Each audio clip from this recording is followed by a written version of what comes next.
যুক্তরাষ্ট্রের সামরিক সক্ষমতা নিয়ে নতুন করে প্রশ্ন উঠেছে। একদিকে গুরুত্বপূর্ণ ক্ষেপণাস্ত্র এবং গোলাবারুদের মজুদ কমে যাওয়ার খবর প্রকাশিত হচ্ছে, অন্যদিকে বিশ্বের অন্যতম গুরুত্বপূর্ণ সামুদ্রিক বাণিজ্য পথ হরমুজ প্রণালীতে নিজেদের প্রভাব আরও শক্তিশালী করার পথে এগোচ্ছে ইরান। ফলে মধ্যপ্রাচ্যের সামরিক এবং কৌশলগত সমীকরণ নতুন মোড় নিচ্ছে।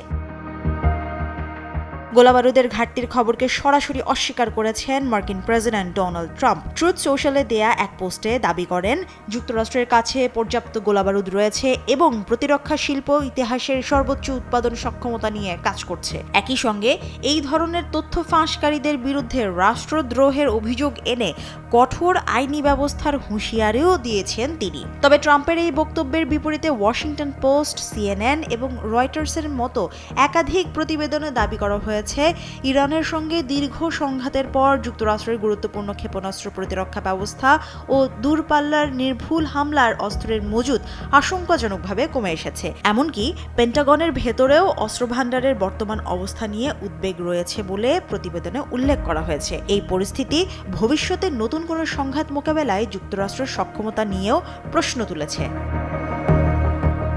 ঠিক এমন সময়েই হরমুজ প্রণালী ঘিরে নতুন কৌশলগত পদক্ষেপ নিয়েছে ইরান। ওমানের সঙ্গে নতুন নৌপথ ও যৌথ ব্যবস্থাপনার বিষয়ে ঐক্যমতে পৌঁছেছে তেহরান। প্রস্তাব বাস্তবায়িত হলে উপসাগরে প্রবেশ করা জাহাজগুলোর ওপর ইরানের প্রভাব আরও বাড়তে পারে। তবে তেহরান বলছে, মার্কিন নৌ উপস্থিতি এবং সম্ভাব্য অবরোধ পরিস্থিতিকে এখনও অনিশ্চিত করে রেখেছে। এদিকে ইয়েমেনের হুথি গোষ্ঠী সৌদি তেলবাহী ট্যাঙ্কারে হামলার দাবি করেছে। ওমান উপকূলের কাছেও একটি ট্যাঙ্কারে বিস্ফোরণের ঘটনা ঘটেছে, যদিও নাবিকরা নিরাপদ রয়েছেন বলে জানিয়েছে যুক্তরাজ্যের ম্যারিটাইম ট্রেড অপারেশনস।